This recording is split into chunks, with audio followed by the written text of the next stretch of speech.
tonga ia o le koreo le mao. Pea koe au kumia o le iwa.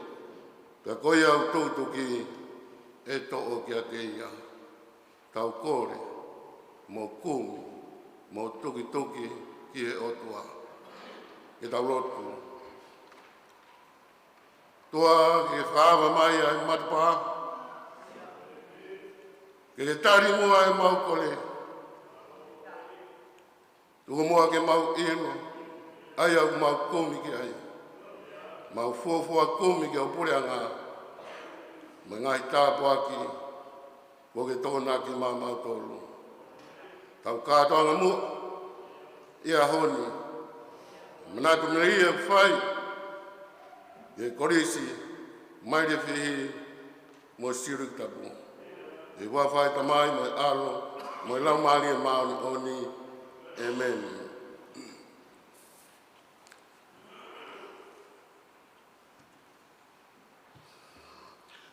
Koe whorowhora hemi, e ka mata ke tau ngau e whalau maari i ho atani, hono tolungi au, hono puru manima o e himi, tolu ono nima ke tau hiva.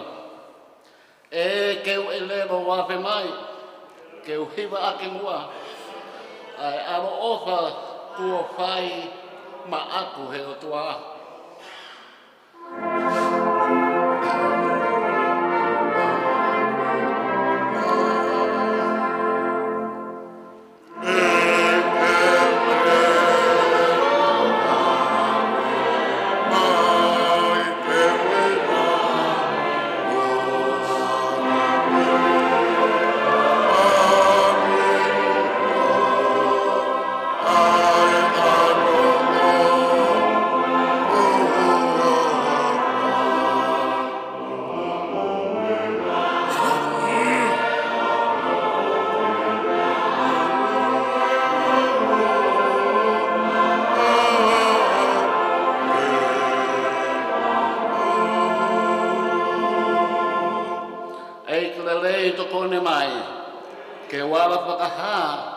Mo whakaongo ki mamani, asi o hua pā.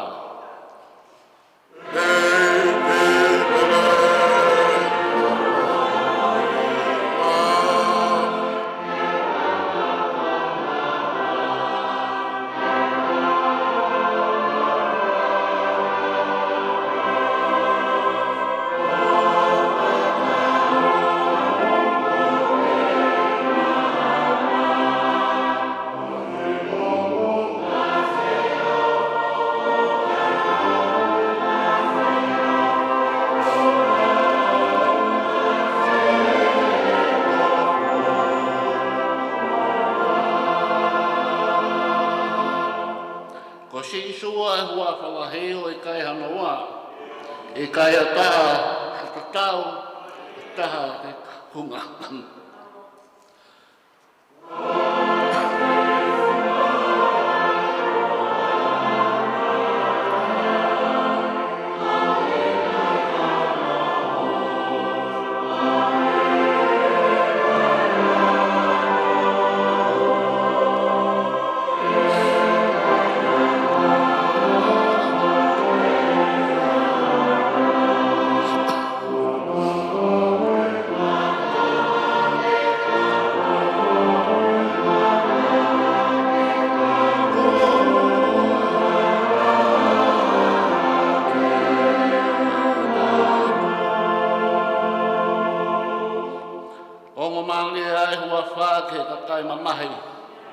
Mahui ai a Mailefihi o tuku ai ai tangi. Oh,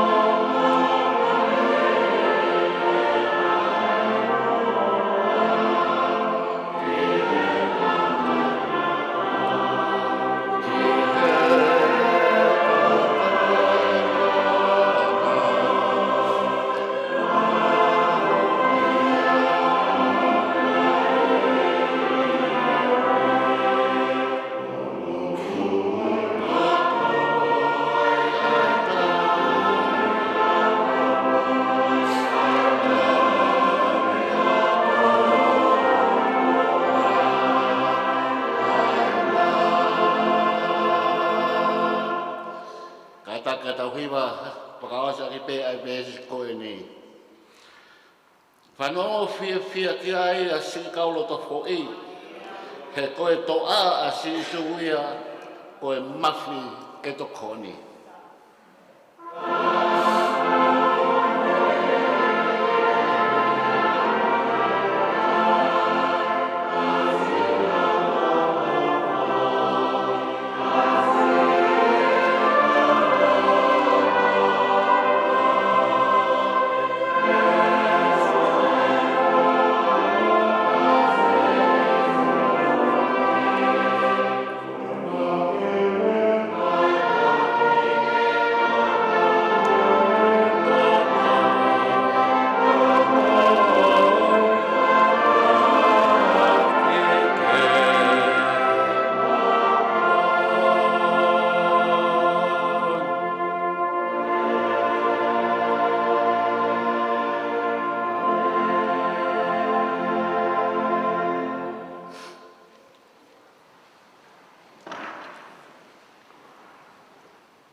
Ke daurot, e toa mafi. Ko koe ai taha i o tua. Koe o tua he wani mo mamani. Ko koe ai o tua o e kamatanga. E koe o tua e tokai mana. Io na ke mu anoa pe te e ki tanu pou e mamani. E ko koe ai o tua o e whakatupu. Ko koe na ke whakatutu e universi mau iai. Io koe o tua whai totonu. Koe o tua whai mesi. Koe o tua whonu. E alofa.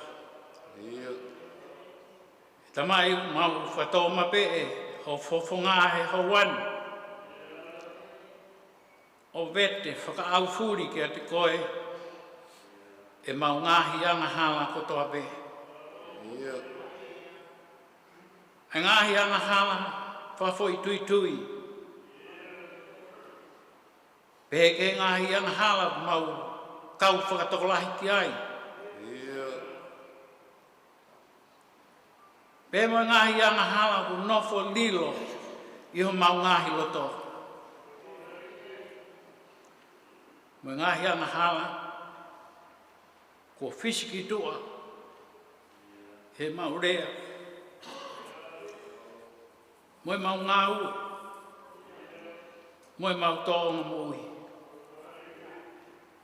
Pe mau whakatupu ai a ho hau to tonu ki a teki mau tolu. E o tua matafi e tonga o pinangalo. Kai tuku ke mau hula he tātāho alo. Ko e whakamore anga. E mau wanga hala kotoa pe. Io, ko e whakatau a tāina anga. O e mau moui. Pea lawai ke to e whakafo e mau kovinanite. Pea moe a whiona. Mau whawhetai atu eiki ho o wha. O tuku ke mau lau e malo o e a whiona. I ho whaki mai ho alo ko sisu klais. Ko mau whakamoui. Nā ke whaki mai mo lau maari e maoni o ni. Ko mau tau kapo mo whakalaloa.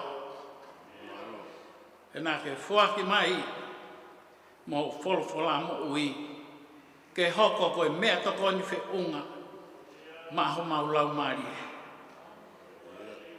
Pea ngone taki tonu ai mau whononga. Ke pure anga o hea whiona. Mau whawhitai atu e o tua. Ko hui ko whalau maria ho sias. Malo lau maria ho eiki. Muha matapure. Malo wharelei whai ke tangata i whai whakau pure. Moha whai whakau. Malo ho wharelei ke ongo se tuat o i whai anga lotuni.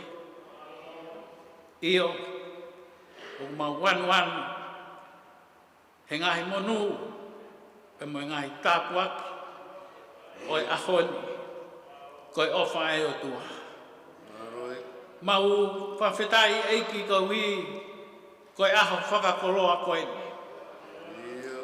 Mau heni ke whakailonga i tau e whitunga fulu mā whit, o i ongo api ako koe. Pe mau kau whataha, pe moho se warit he aho koe. Nā mau kau hono kau whaki. Ai ki api ako koe ni, mau whawheta.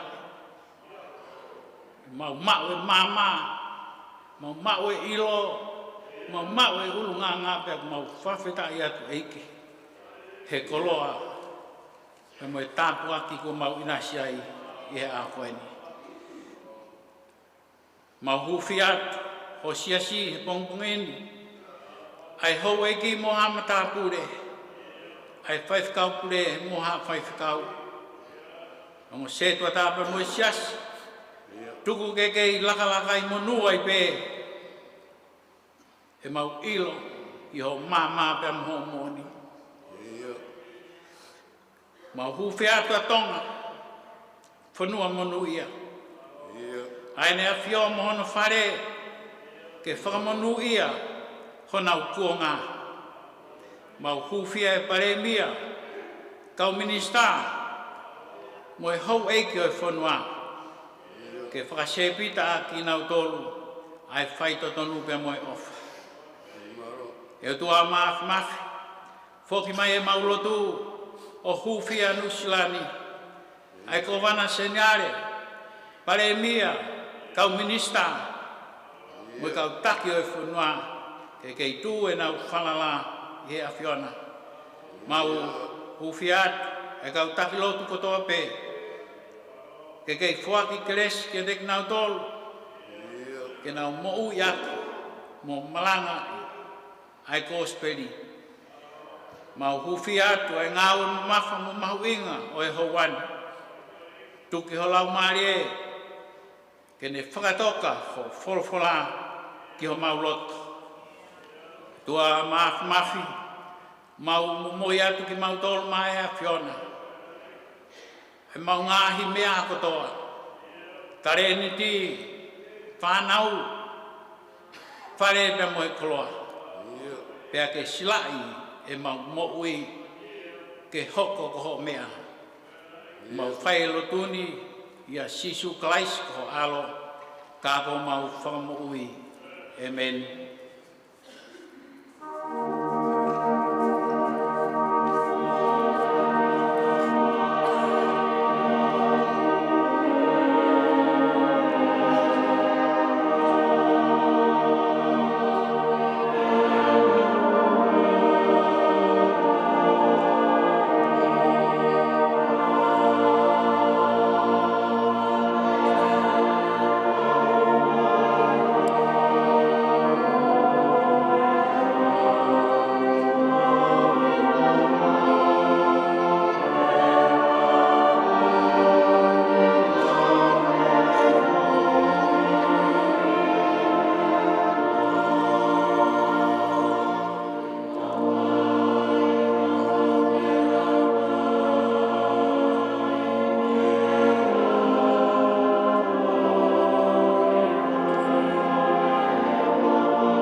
Ko sāme whawheta, o e ahaoni to oia me he te autolungo fulu o ngai sāme. Me he ngahi loloto, ko tau tapa kia te koe e siho. Ato nai e, ho ngoi e kurea, ke toka ngā i tuu, ho fofo ngā, ki he leo, e kuhufia. Kane ke nofo, e ia, ke lama kovi. Ko hai hataha, e tuu ato nai. Ka oku ia te koe, ai whakamore more. Ko i ke whai, ha apasia kia te koe. Ko nofo aki tāri kia sihova e, nai nofo aki tāri hoku lau maari e, piha ene wholofola na aku amanaki pe. Oku hanga hoku lau maari e kia ato nai. O lahi, ene hori, i hori, ai kau leo, ki he pongpongi. Io, ai kau leo, ki he pongpongi. E isi le ri e, tu o amanaki a Sihova. He oku ia Sihova ai o wha. Pea kui he ene a whio ai huhui, o lahi anoa. Pea tene huhui a Isileri e ia, mene ngahi kovi kotoa. Amen.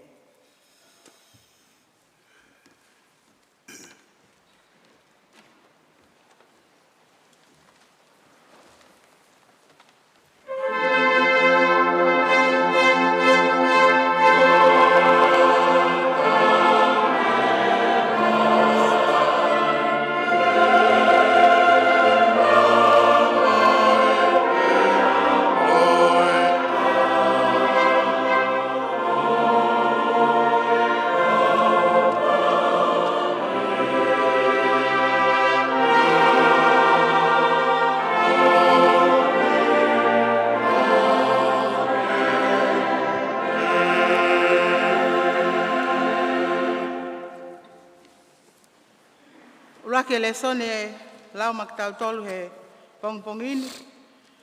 O kuhaya i honoua e tohi a Samuela. Tahanima o e wahe. Aia te kamatalau mi hono ulo aki.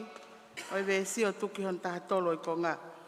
Ua Samuela, wahe tahanima. Vesi ulo aki ke tahatolo. Aia kupehe lau e folofola.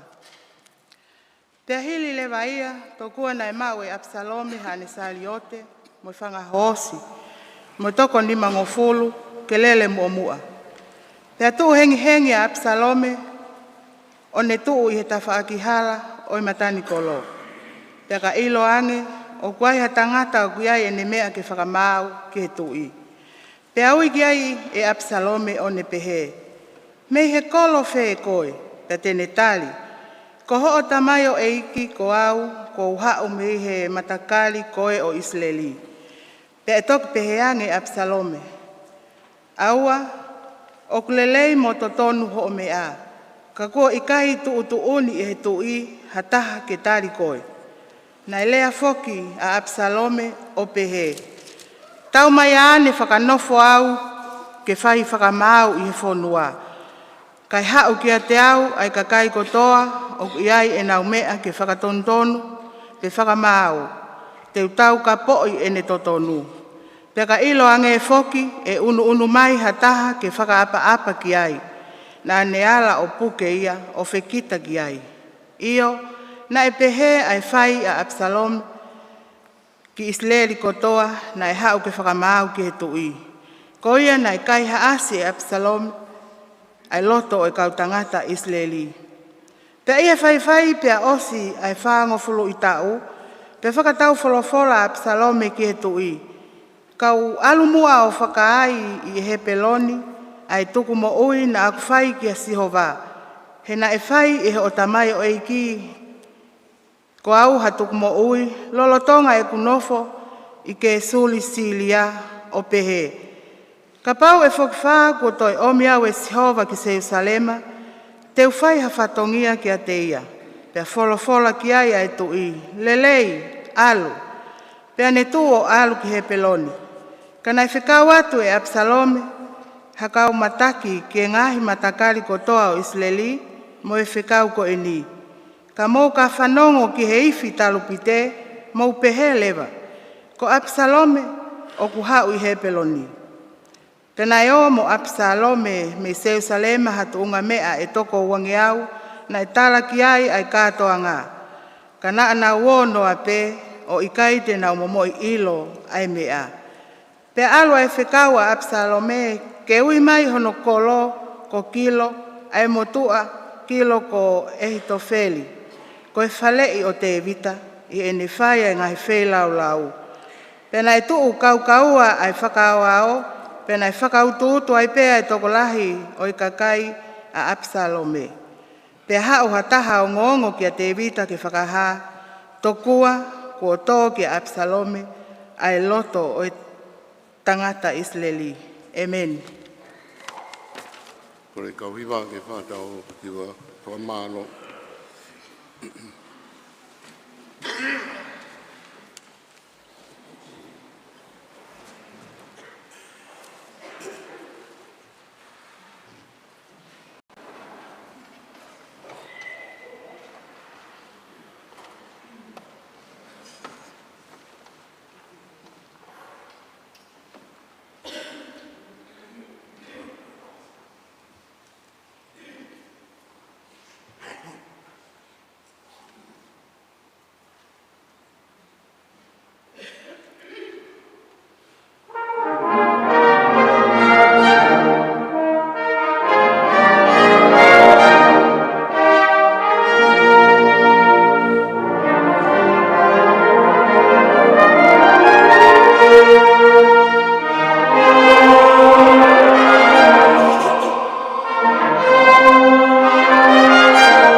tua e whakatai pa mo e whamaro, ko i ko e ngongo malie, a e same te au, ko e sipo e late. Whamaro ke whaiwa, ka maa ka whiwa. Ko e hiwani na e whrau pa mo e ka whiwa, a vai whanua, tuinga papai, e konferenisi, hono te au. Ia e whau bea hiwani, taha bea kau tangata iloa, unake iloa i Nusilani, ko uriam telefoni. Ono omia e ongo koe ni, ke whaia ke tau mawawa whia ke otua. Ko sihowa bea ko tau otua. Ne whaawa bea ngai kātua ma ngai matapa, ko i ke tau inasi, i ono ngai koroa. Koe au tuku ai whakamarola, e whahiwa, kau mai kauhiwa. Te koe kauhiwa pe nia awawa, tokorahi pe kau wawau, o unau kau i hiwana nau i Mailefihi Siulikutapu. Whamaro atu kauhiwa, i tae hape o Sayone. Maro bit. Ko e wholofola hano tolu, e lau ma ki tau tolu i he pongi ni, o kuhaia i he kospeli. Ongo lere o si su kalaisi, na e hikitohi e mātiu, vahe fitu, te ukamata lau ia me i hono fitu o e konga, ki hono taha. Mātiu, vahe fitu, vesi fitu, ki hono taha. Aia au pehe ai whakarea ai wholofola. Kore, pea e whoaki ki a teki mou tolu. Kumi, pea te mou ilo. Tuki, pea e to'o ki a teki mou tolu. He ilonga aia o kune kore, o kune mau. Pea koia o kune kumi, o kune ilo. Pea koia o kutuki, e to'o ki a teia. He koe tangata whē i a teki mou tolu, ka kore ki ai e hano foha, hafo i mā, tene ange koa, hafo i maka, pea ka kore ki haika, tene ange koa hangata, pea ka paua o mou ilo, ke whoaki mea ofa lelei ki ho mou whanau, neongo koe whaahinga kovi ki mou tolu. Hua noa ho mou tamai oku i hewani. Haane whoaki mea lelei ki a teki nau tolu oku kore ki a te ia. Amen.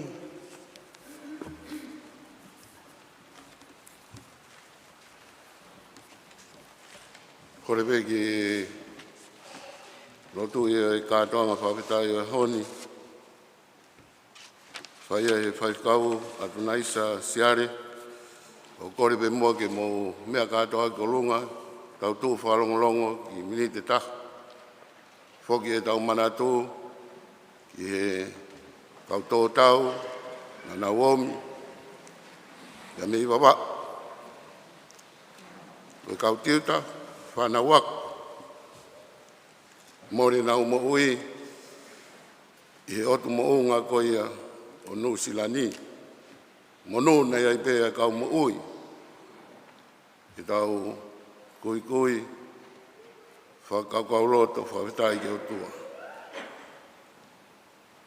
I ki miniti, koe ni, hiri ko iapa mo mea hifo, whai, ai lotu ai whaikau. Ke tau lotu.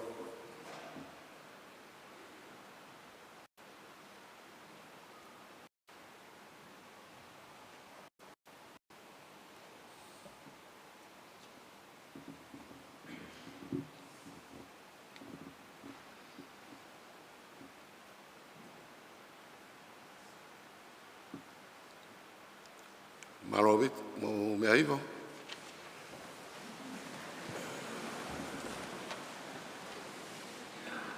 Kore ke whaikau ke whai ai lotu whawhetai o hauani. O tua mafi.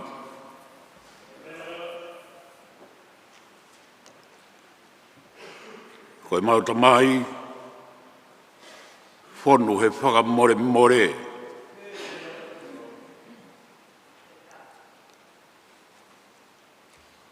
Ko ke whonu ofa.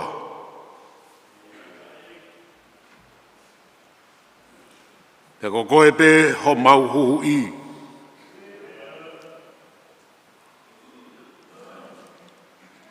He koe kātoanga ku mau whaini.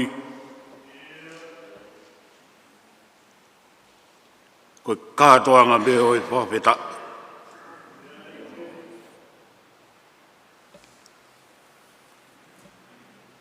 Uhokosia e tau whitunga fulu mā whitu. Korisiko Mailefihi. Kau mai Korisiko Siulikutapu. Nai whakatui wawaula. Ke hagone ki nai e tok tangata, pe mo e tok tangata. I e mo ui lo tolu. Pe aku whakamau opo whakataha. Ki e helu e ngai aoni.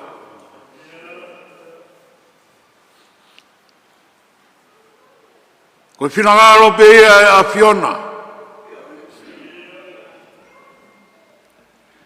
Nā ke uhui ke he kakai isleri. Rorotonga e hala whanonga. Ko nau whakatawa taina me ispite. Ke taki ki nau tolu he toa wha. Ke kēna nio e talau wha. Pena e aho langi mo mawhi. Pea ke wholo ai. Ka mou ka tōta ki he kēnani o talau wha. Aua nā ngalo. Ke whai e ngai kātoanga. Ke tau whakamanatu pe. Ai whakatau ata aina. Kua whai e sihawa māmau tolu. Koe whakawheta ia e honi e o tua maf. Kua tūta. E korisko Mailefihi kau mā Siulikutapu. E tau whitunga fulu mā whitu. Pea koe kātoanga o e honi. Koe kātoanga me o e whawheta. Whawheta i o ofa mo tauhi. O ku kei lau maari e lerei ai ongo korisi. Pea me he uruaki o e to'u ako. O au mai eni. Ke to'u ako lolotonga. Ke whaibea e ofa. Ke whamanatu. Ke ongo korisini. Ai kakai. Nana hoko tu mounga ka kua mua atu. Aki nau tolu ku kei. Maua e manawa mo ui. Ke whai ai manat ofa. Mo i tokanga i kina. Ai korisi lolo tonga. I hono pure aku. Kau maa e tiutalai pa mo i kau whai aku. Kau maa e whanau aku. O mau i e whaerot kongong lei. ke whamanatu ai whakawhita i koe. Pea ki here ai ai Palestine e Kristo tuku, kauma e komiti, moki nau tolu katoa pe, ko nau mea mai, ke mau whai ai kātoanga koe. Kau whataha, pe moi wae whanua no whai whakau pure, ai kau hiwa, pe aku mau fia, he om whainga maaria a Fiona, ke hiki ai mau whakapitai. Koe koe kei manatu, i Mailefihi Siulikutapu. Tāpua ki mai, toi o mihanga hi ao, toi taulofu uhanga i tāpua. E hake e koho mau koroa mi e kōsperio e honi. E mau kore e ia. E kore ai kau masiwa ki he koroa ia. Ko e tuki ai kau hausia. Ki he moho koroa e a Fiona. Ko e kau kumi. Me e osenio e tai i loa. He whakaola e a Fiona. Tāpua ki mai, e whamonu ia, ai ngā ue ku mau whai. E wana tau matala, e whono hifo miho mau ata mai. Kai tupure ki nā e mau o whā, pia ki meri e mau manatu, o whai ho mau ngahi ngapu patongi a. Neongo e whanua muriku, ke hik whanua ki mau tolu ki ai. Ko hui koe korisi lolo to ngā, pe boi ngā ue unau whai. Tāpua ki whata moho tamai o ik, toka ki e koroa wholofola e haoni, ko mau koroa ia. Kei mo moi atu langlangi moi kloria, e ai a Fiona toko taha pe ia. Koi maulot whakawhita ia, pai kotoa pe wapa alo, ko sisu kalaisi, ka ko mau whamo ui. Amen.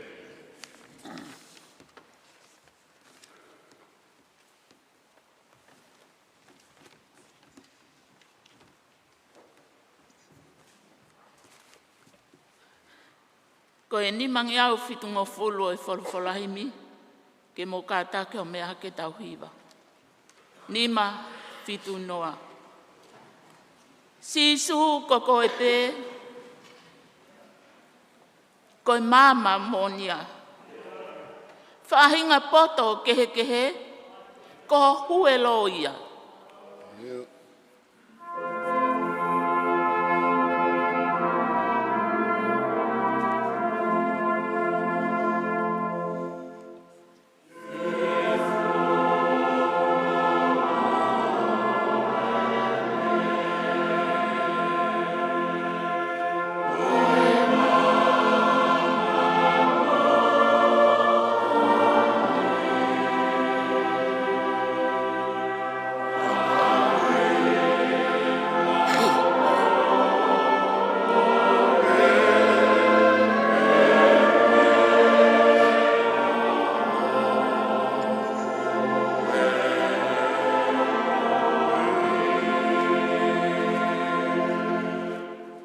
Ko e kakai kotoa, na e whau ai tohi tapu.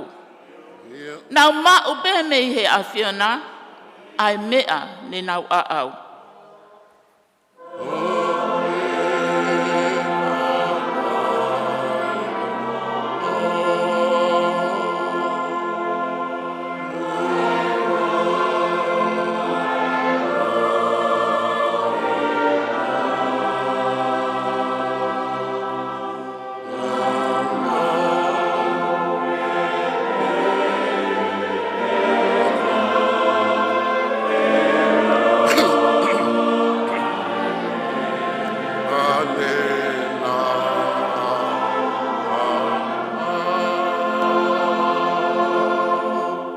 Ke tau ha kule mua, ai tohi kua whai. Ke hu ai mama ai o tua, ki ho tau atamai.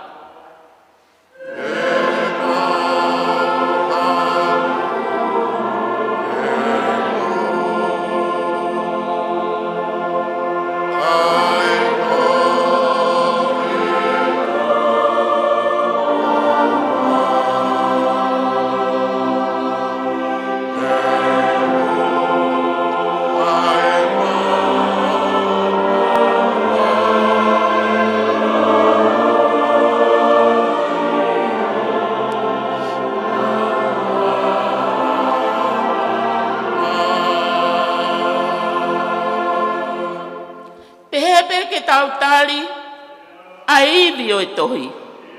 Hanga ai atamai ki ai, ke mauai ha malohi.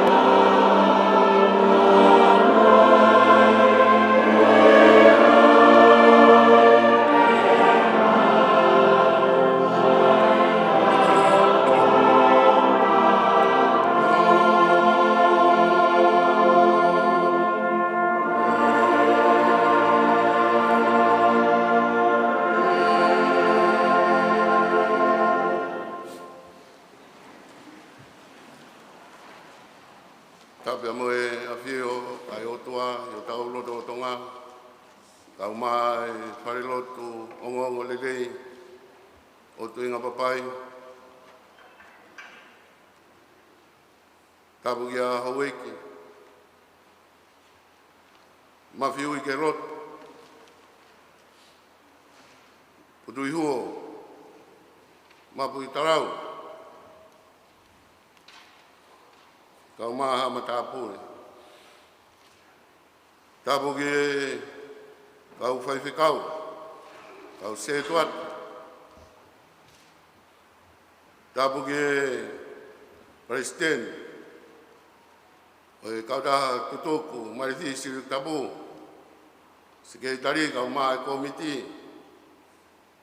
Tapu ki kau ako tutuku. Mailefihi Siulikutapu. Tapu ki whaiwa kau mai kau hiwa. Hiwa maarie ko whai ia hon. Mo tataki. Oi whatongia. Tapu ki kau ngāue. Ia wita mahina kau mai singai fungai whai koina. Koe kau koistu tuku, ka mei mawau. Tapu ke kau whawhonga me ngai koistu tuku toa pe, kau ngai kau mea, ngai mahen, o Mailefihi Siulikutapu. Taitai lelei ki mautoro, wawhai tamai mo alo mo lau maria maononi, ke maunga kresi, o ia hon.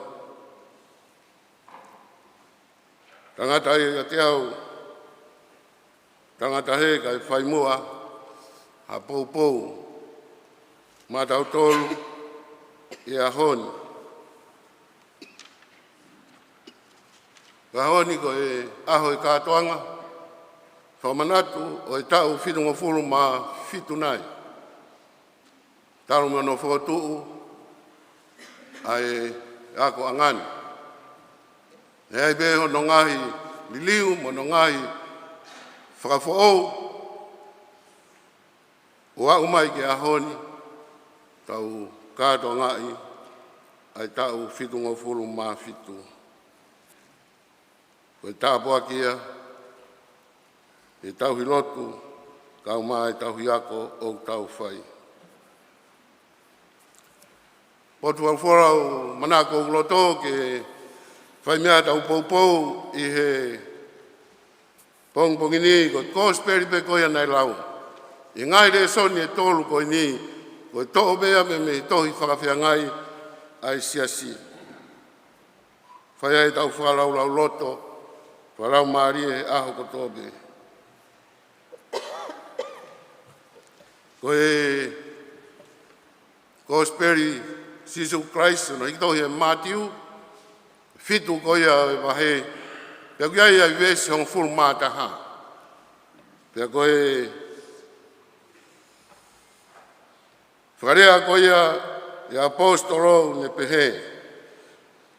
Pia kapaua o kumau ilo ke fuaki mea ofa, le lei ke o mau whanau, neongo ko e whainga kowi ki mau tolu.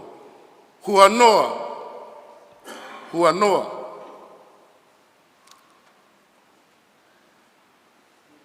O mau tamai o ki hewani, he le whaki mea le lei, ki a teki nau tolu, o ku kore ki a te ia. Hua noa, o mau tamai o ki hewani, o le whaki mea le lei, ki a teki nau tolu, o kore ki a te ia.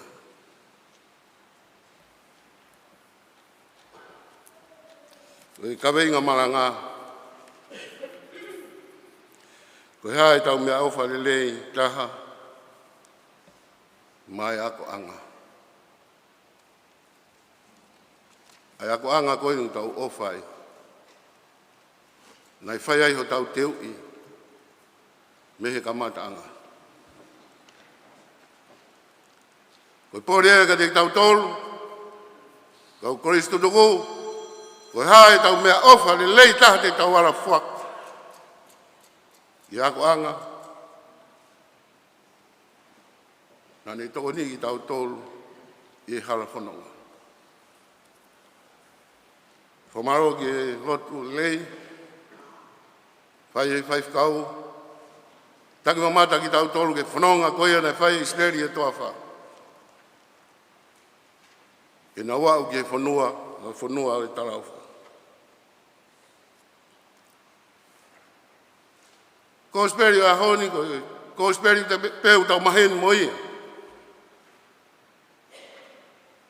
O taku ko e Malanga'i na sisu i he mo ngā. Ia hene mamata ko ia ke fukakai. Wharea e luke mo maaki. Na langa hano whatu e ofu. E tau perewa e Matthew. Pea ne aruhaki e mou ngā, pea unu kia e ne kawako. Pea ne nofo ifo o ako i ki nau tō. Koe tā noa e ahoni, koe tā noa peia, whiunga peia, mō tau tōru.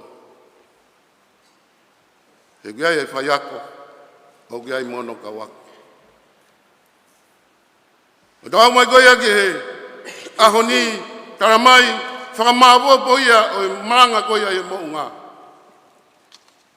Ka berewa e sisu. Ka waku.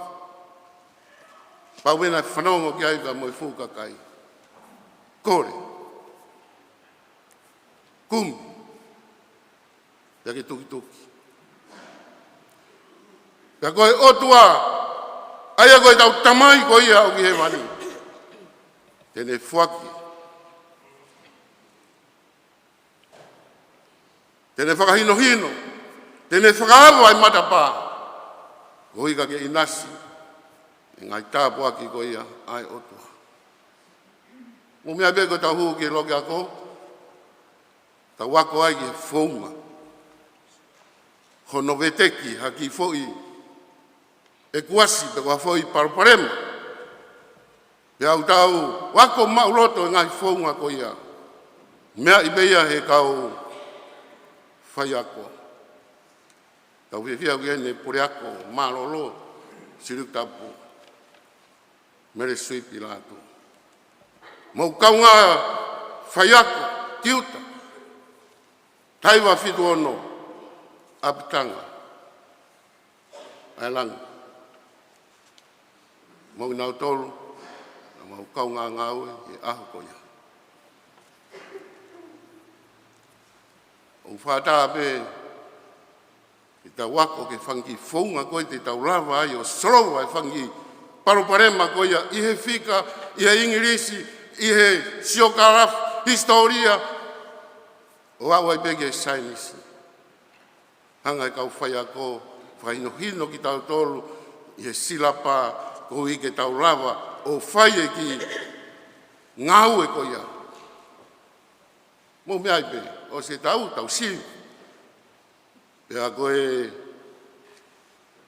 o si ko ia, ai tau ako, tau mawahe ko ia, pe me ngai api ako, tau ngoi, tau rotola, wiai e ki iwi, mo e poto, mo ilu, mo e tau kei, e tau lava srova ngai parparema, tau lahi angi. Nai kamata ia, ia me ngai loki ako. Nai pehepea e ui e sisu, ni kau ako ke mo'unga. Mo ono no mai kau whakahino hino atu. Mo mea ipe, i wahe ni mā, kamai sisu, ko ki mau tolu, ko i mama o i whonua. Mama o i whonua. Ko i mama ki mau tolu o mama. Ko ki mau tolu ko i masima o i whonua.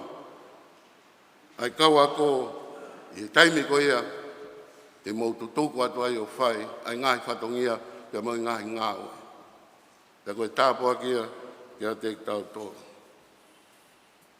Koto mai e kōsperi i ahon. Kau kaistean, o gai whainga maari ke kore.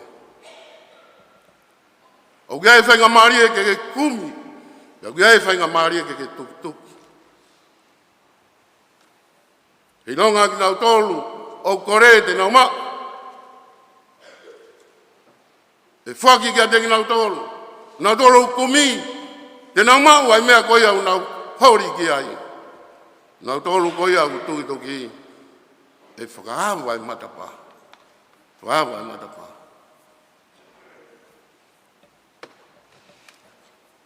Ko whenga maari ko niko ki whaungai ka te tau tolu, i anga koia tau whanonga e mo'ui. Kore. Kore ki he otua, kumi ki he otua, tuki ki he otua. Ia whaipehe ki o tau kau ngā whanonga. Ia ngāwi pe ki tau tolu he otua ki tau whetokoni ak, whepaupo ak, whekau ak, i e mea kotoa. Ia i taimi te tau pe, o ki ai pe whainga maari ki otua, kene kore.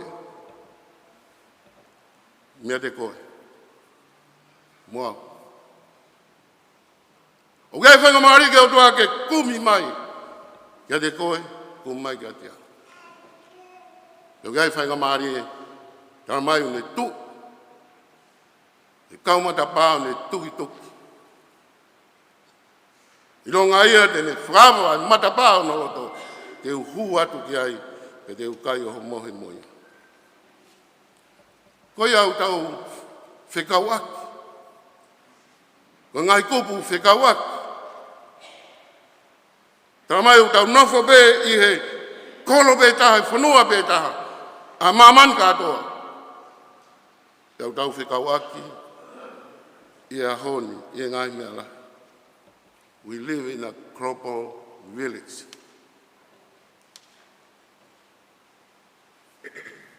Ko babau, i loa babau, i historia ko ia toa. Ia ngai maka maire nai whotu i baba. Peka ke te rawa hata haia whakaikai. Ai tāpaki ko ia. Ma ai whonua, ni whawhau mai, i e tangata pia mo i whiwhine o babau. Nā koe kange o ngofin mātua e ua. Hā koa uhinga o babau lahi. Tamai e whineiki, whanua rahi. Ia no ngahi mo unga, ke he me tonga tapu. Tonga tapu o ku, toka maari, toka rilei. Wapa uia ku lahi no mo unga. Lahi pia mo ngahi, ruai. Tamai rewa e whinumatua i taha o tangi. Ka kuhaa lawa au, whinumatua. Kai koe kakai.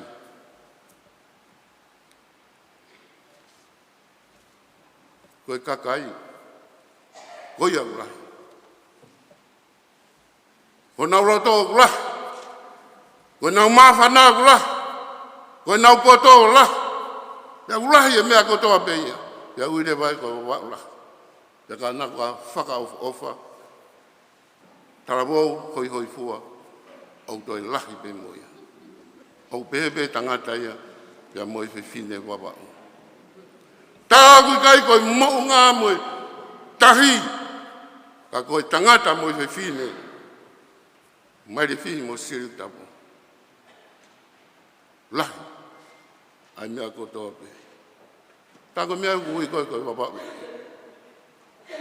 Atau whoki moa ki kamatanga koe hake mai ai rotu. Ospena ia tau e walu. O ngona pia mehe, ngahi turiki kotoa pe o wa. Tā mai ko toe ofa. Toe ofa. Me utui i wheretoa, i nei afu, i tapa kotoa pe o wa. Ko ngā koe ha, ngā nau kore. Koe whamatara koe ia i tarawhungani, tohi koe ia ne whau, ai oma ati ola. Nā nau kore, nā nau tangi, nā nau tautapa ki he otua. Haiwi moa kresi, whakalau maari, ke whai aki ai nau whanonga. Pena i toa e ofa. Ka wilo ai e historia, i e Pasifiki, e ngai otu moto e Pasifiki pia moe, lot whare o lot whakaistiane, ai Pentecost koia, na e toi utui wawau.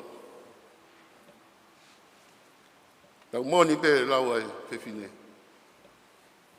Ko i tangata, ia moe whiwhine wawau, o guhinga ki ai e lau, wawau lahi. He ka nau ka rotu, ia unau rotu pe nau tolu, ke toe ofa. Ke uha mai a ngai tāpu aki, ke whakainasi ai ai whanua mohono kakai. Tāpalu tolu hiwa, tolu whaa pe ke tolu hiwa. Wa taha atu pou pia moe, kau taki ko ia hawaike o whanua, e nau taranoa pe tuku ka tonga ki whe. O hange ko ngai whanua kau ngāpi, a fish, ha moa, tahiti, ngai o tumotu e Pasifiki. E tuku ko aho tau whanua ki whe. I pauono, nei afu wawa. Ala ia tau kupu ko ia, o tu pau o ne tō hake kere kere o ne hapai o ne tuku ki langa. Pia tō ai e moto ko ia e whanua o tua motonga ko hau tofia. Wawau ia. Mono ngai tāpua ki. Koe ki tau pore ai. Niongo peu wheitu au tau iai. Tau pore i e koroa ko ia. E ko wawau pe, nai tō ai o wha, ko wawau pe, nai tuku ai whanua ki langi. Ka koe tāpua ki kati koe, koe tāpua ki a ki ati au. I tau tatau pe, i roa historia, nai fufua whau ai lao ko ia, ma ai whanua nei, i loa pe koe wawau koutu. Pe koe lao koe wawau. Nai kamata ke fufua ia e whakaukau ke whakatau ataina i ai whanua. Me he nofo pōpura, i ngahi mawhai. I he whanua. Tau pore ai. Ia moni pe ai, hiwa ai. Ko huni e lolo, a halai walu. Ko huni e lolo a halai walu.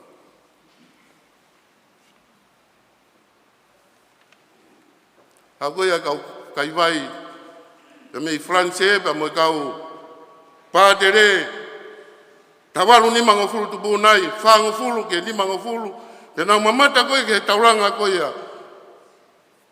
O wawa o pia na ui, ai tauranga ko ia ko i le whaka France ko Port of Refuge te ko poa tare fusi.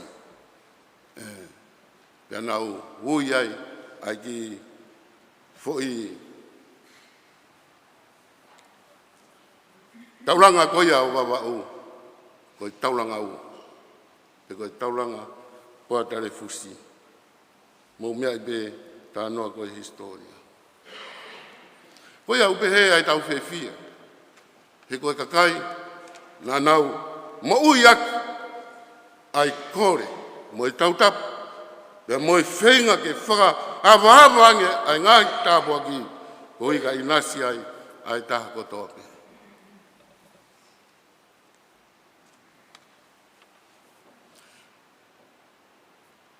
Me koe tau ene ni mangafuru. Ai tangotu, whataha, mo nihi a teki mautoro, i loki ako, i helu he taiwa fit noa. O manatu meria ki aiko kau whaiako e aho ko i ako, pure ako, i Siulikutapu, ko riam takau.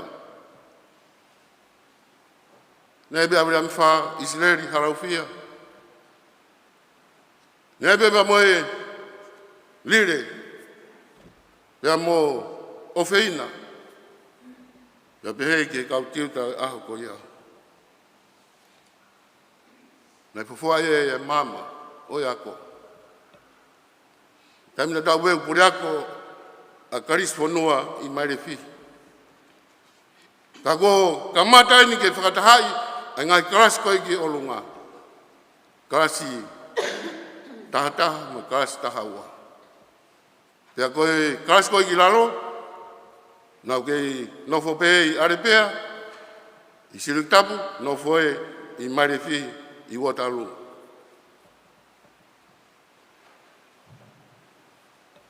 O inga ku koi ki he loki ako koi wawa. Una ui e utangata i ki mau ki family. Ke mau hoko ko e tiutarahi i he korisi. Mailefihi mo Siulikutapu. Tahe fit noa. E tamai e ongo mātua te tau o. Ne ongo mawaku. Te kois ko tu pau he taimi ko ia. Ne pau ke mau whakamā pōpo, mau frau, e hao niu ki bawa. O kei manatu le rei pe, i mau hiki me he whare lahi ange, ka me i tāpuni siriwa, ka rau matonga. Ia whare whota, tu he raro mei, i Watalu. Mau hau koto i loto. Ko ki whare mahane, mau ngata pe heo, fui whare whotaha ke ia loto. Kana mau hau. Tamai e o mātua, te tau. Tau pe ki wawau, te tau mākona pe ai, te tau fia pe ai. O taimina mau mawahe koe me i wawau, mau ongo. Kai ke mau toi fie foki. Ia me i wawau. O hiko e kres, mai tāpuaki, na mau inasi ai. Nau toi foki he taiwa fito no. I hoko e whaiako i he korisi. O ospakataha e o api ako. Koe puri ako e aho ko ia pensimani tawaru whanua. Nā spaibe o no whataha i kotoa e api ako Mailefihi mo Siulikutapu.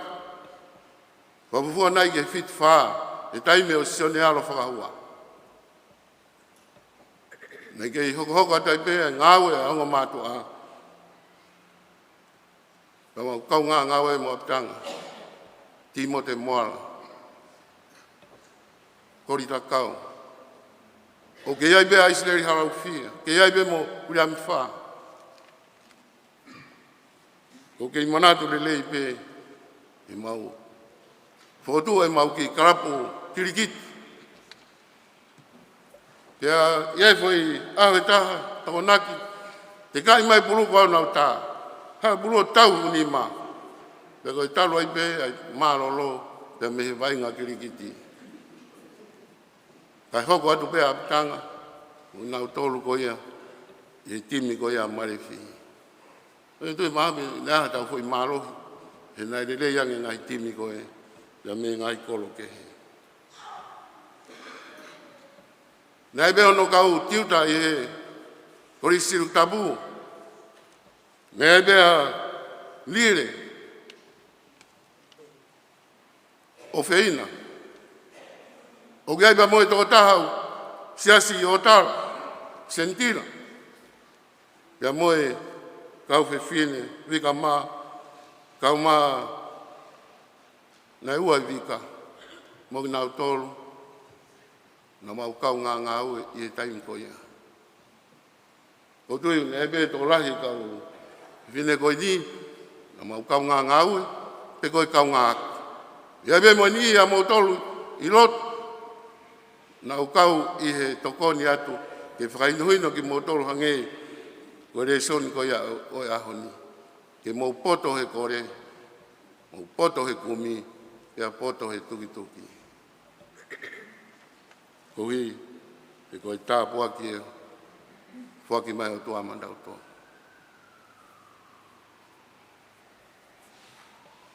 Ko whamanatu atu ai whehu i koe. Ko hae tau mea ofa lelei ta, mai aku anga. Ko koe sutuku, raha no hinga o e tau whamanatu koe ni. Ko mea lelei peke tau whamanatu. He gune, whamanatu mai ka te tau tolu, ai taimina tau wako ai, pe moe whaunga, tau mai, leo e kau whaiako, moe silapa aku. Tau hiki mai ke whanua koe ni, au mauinga pe ke tau manaka. Koe paro pare ma, koe ngalo ia te tau tolu. Ai ka mataanga. Tau toi whamanatu mai, e whorofora koe a honi. Peka pau o kumou, ilo ke whaki mea lelei ma mou whanau. Angeu tau whai koe i aho ko tope. Ke whawhanga ki nau tolu. Ke nau mākona, ke nau māwhana. Ke ako ni kina ki nau tolu. E anga oi mo ui. Ke hua noa. Ai tau tamai o ke langi. E ne whaki mea lelei. Ke te nau tolu kumi ki a te ia. Koe pōrea ka te tau tolu. Koe hae tau mea au. Lelei ke whaki. Mai apiak. Mailefihi Siulikutapu. Mau whai maria ta anō mo i pure ako. Koe ki mua koe pia whai fwoi programa uko nai tohi pe ngai fu pena i ne afu. Mo maa hu o stotongi ho mo ako. Koe fwoi prosekia a Amerika pia mo wawa. Mailefihi Siulikutapu. Hanga he kau koe sutuku Amerika to tongi kotoa ai ako koe ai whanau ako. E ngai tau mai koe ni ki mui, tō be me lima ngeau, ono ngeau, ki he ua ngeau pe i ahon. Fiu whai ngai ki ia kau hū ki api ako. Kau kei tū ai pau, e kiange ke pure ako, kei tū pe ai ngai fu pena iyo, kei tū pe pena, kei to tongi pena wako. Kau kai ke whihau a wawau ia wako, sikola sipi koe ni. No o pe nau tolu ke ngai api ako ke, ai te nau to tongi ai e nau wako. Koe pōre ia bea koe. Koe hāku ta whoki a baba, me me Mailefihi Siulikutapu.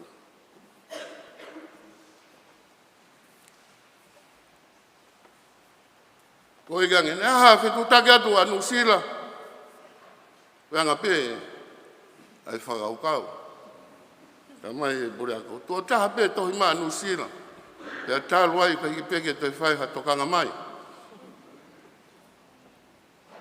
Nusila kau tau ilo ke whaki ha mea lelei. O na ngalo si fofonga. Bure ako, kau whai ako. Mo whanau ako.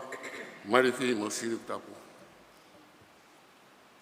Neongo, o kai ke sai. Hango e wharea koe. Neongo ko kakai kovi ki mo tolu. Neongo kai ke sai tau whawhia ngai. Kau tau bia ke tau. Whai ki ho moe ka koe ni tuku mai e iki ka te tau tonu. Ki tau whaki ha mea le nei mai api ako nā tau ofai. Hono wata mai mua masiwa whawhai ako. Nā wiaha kau matahotao hena i wawa e lava ke na omi o volunteer whai ako i Mailefihi Siulikutapu. Porea dei tau tonu nusino. Nā wiaha kau whai ako lelei. Ko nau ritaya me ngā we. Te nau lava o volunteer nau ki taimi. Ke hoko e whai ako. Ke teu i ai ka hau o e whanua. E anga whewhea tau toi whakakaki. Ai tokanga a wawa. Ke api ako Mailefihi Siulikutapu. O tui o mea ibe e pure ako. Ai ngai whaunga. Pure ako marolo. Nā ku taimi be. Ke iaha ki whainga maari e aha ki kulupu na o. Na o ki ai o sio. Tala noa. O wakai be kuhaa tuunga ko ia o e api ako. Nā ngai whie mau. Tā mai he pure ako. Lahi whie mau ia. Whaikau. Atpe ki mea koe nā whaikai. Kai ke mouto i tokanga mai. Ko hae tau mea ofa le leita. Mangai ako anga. Ai au tau tau whamanatu. Nā au tau kātoanga peheni. Kei tau tatou o stapune a Mailefihi Siulikutapu. Nā au tau kātoanga peheni. Ko stolalo ai ngahi. Tuunga ko ia o ngahi api ako aisiasi. Ko hae tau mea awha. Hae tau tokona. Koni peu tala mai. Ta koe whaunga pe. Tau kore ki otua. Tau lotu ki otua.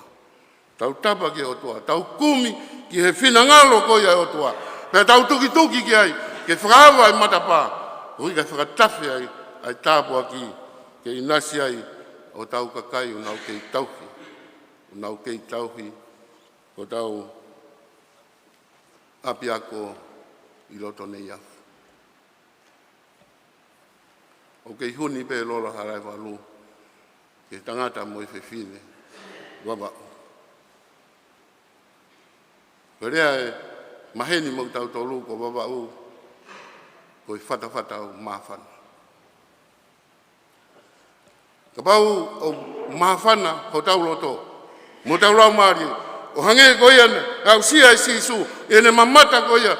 Ene kaua ko mo fukakai. Na langa no fatu e ofa. Kia tengi nau tonu. Kowa. Whie mau peke langa o fatu. He ofa. I Mailefihi Siulikutapu. Tau lotu pe. Tau huufia pe. Tau kumi pe. Tau tuki pe. E whakawa mai. Ai ngai tāpua ko ia. Ke inasi ai e koistu tuku i hen. Ke aua nā ngalo. A Mailefihi Siulikutapu. Lotu kainga o e whiu. Ko e ki e tariko. Tau moni pe ai puna ke. Manu ka ko manu e tau mau ai o whau. Tari e tau lotu. Kau e tau mea koto. Pōrea te tau tolo e tānoa koe ni. E same koe ai ahoni. E tau tapa moa ke otua. Moe ne whakamore. E ua nā toi hok. Hange, koe fu eksiteni koe nai hoko koe. Ko wawa upe ko ma eksiteni hen. I te hapea koe o ma eksiteni ko wawa upe. Pōrea te tau tolo kau koe sutuku. Kau unu ke lotu. Unu ke whaimoni. O hange koe nai whai e tau whangakui. I e kamataanga o historia. Te tau pore, ko tau pe ai. O whalahe atu e tengi motolu mo i whatawangi. Hoko i ki kātoanga kone o tau whai. Ko tau tātānaki. A manat meri e. Mo tau mea ofa de lei. Ke whaki mai ako anga. hufia ki nau tolu, kau tokoni ki a te nau tolu, i e taimi kotoa pe. Te ka pau, o mau ilo, ke fuaki me au whalelei, i o mau whanau, i o mau ngai lot wharei, i e family, i e siasi, i e vai whanuani.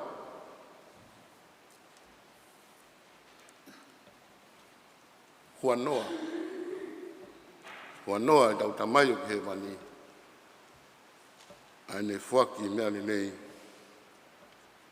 Kia te nau tolu. O ku kore. Kia te ia.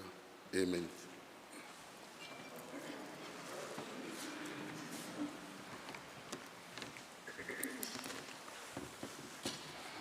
Ko whora himi e whakaosi ake e tau malanga whakaeiki o hoa tāni. Ko e ono nge au ua fulu mahiwa o himi. Ono ua hiwa ke mau mea hake tau hiwa. Lotu ka inga o oa e fiu, ko e eiki e tarihu. O kuofia atonai, ho mau kore ke whakaai.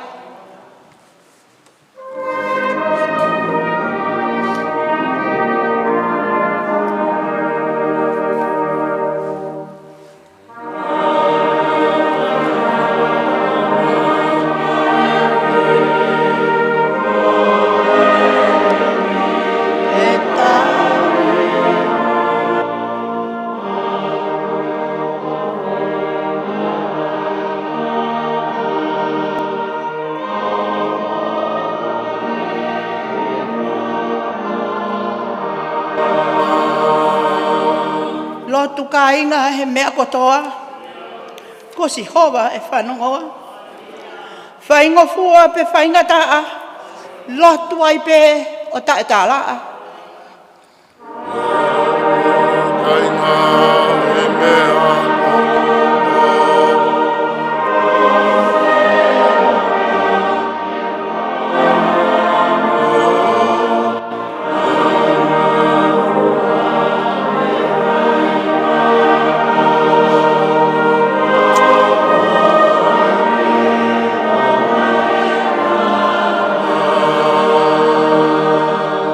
Lawa te ves tolu mo e wha, pa mo toki hiwa mai pe, te ves whaosi. Lotu ka inga ka oho mai. Iyo. A setan leke ahi ahi. Tuku mua e loto si i, ko kalaisi e toko ni i. Lotu ka inga ka mamahia, homo loto mo mawhasia. Iyo. Ko eiki e toka ngai, mo tokoni hono kakai.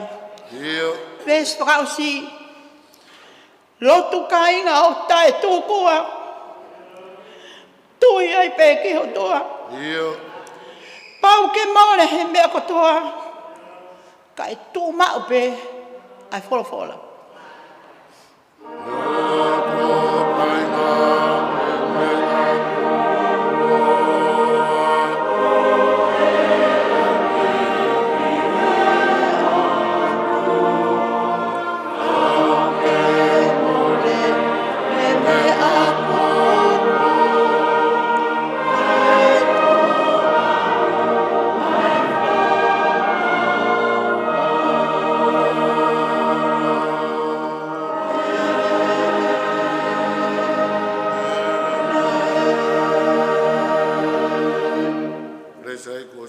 Christ, o whalahe o toa koe tamai mo wheo lau mani e māmoni.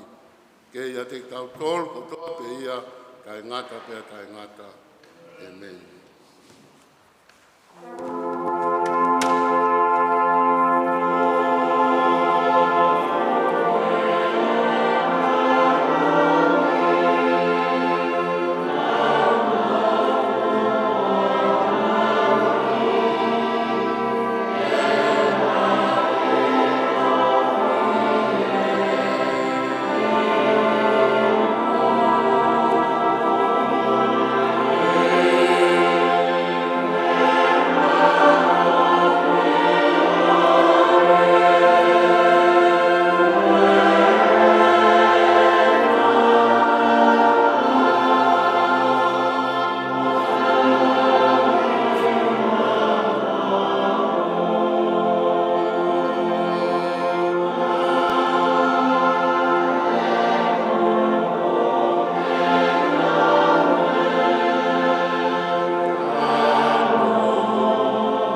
Tapa mo ang tuwang.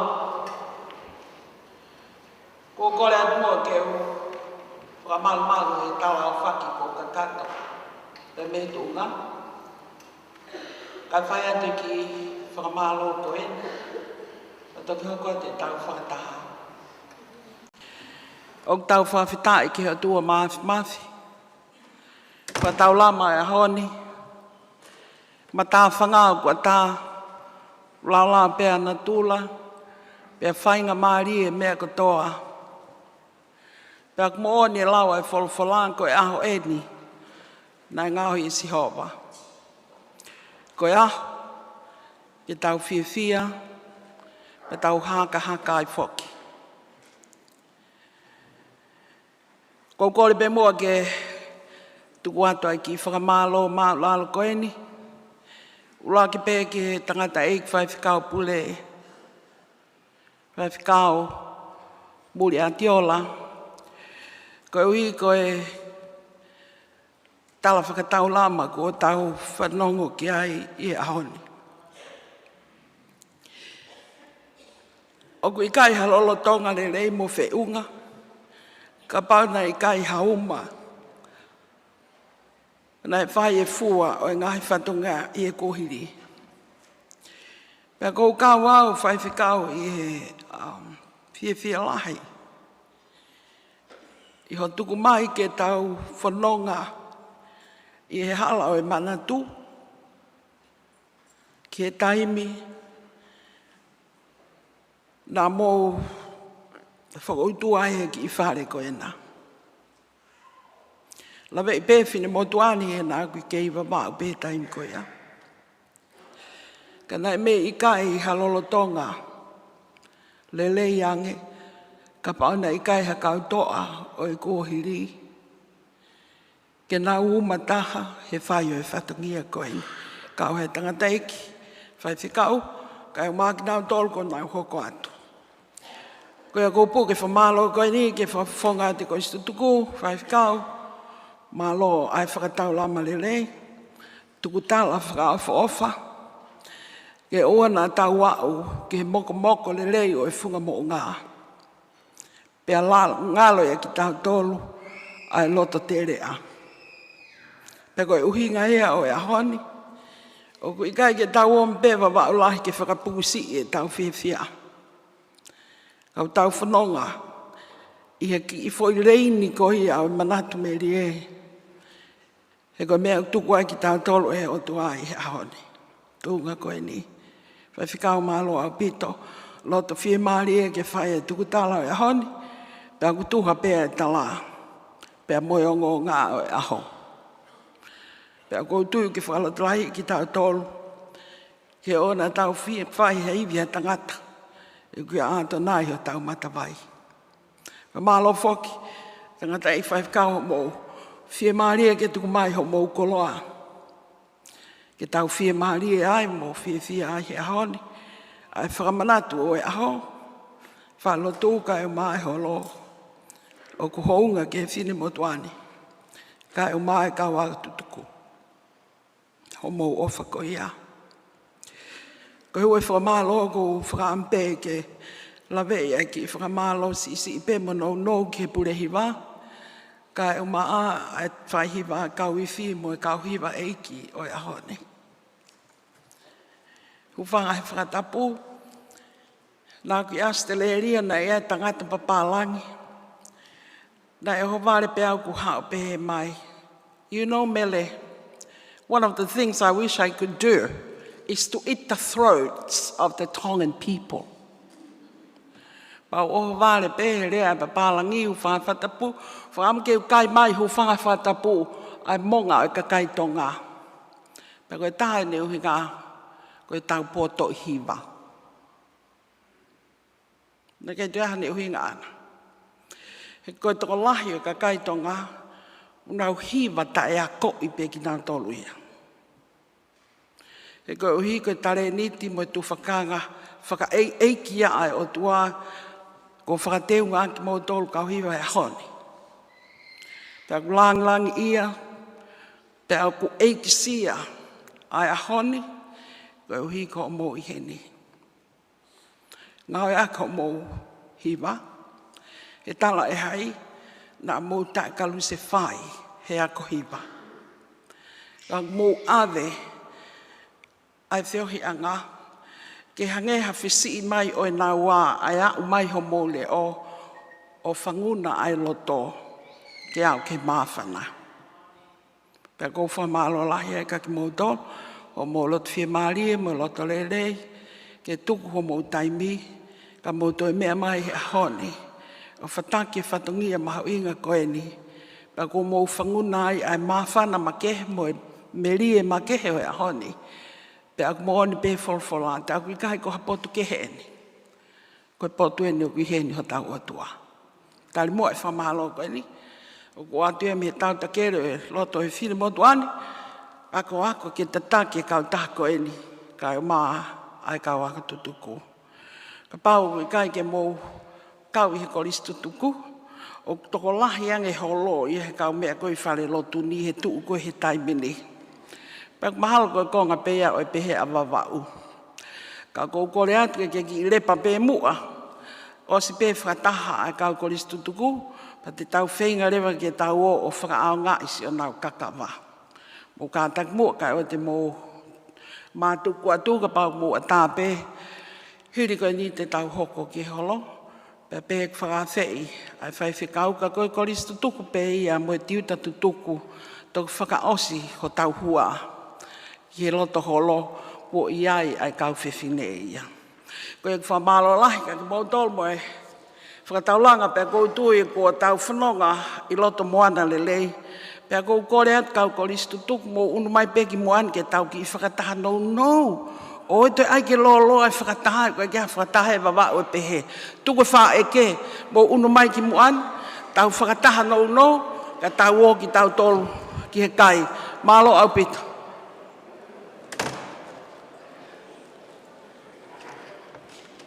Mori, e whai koe whakataha.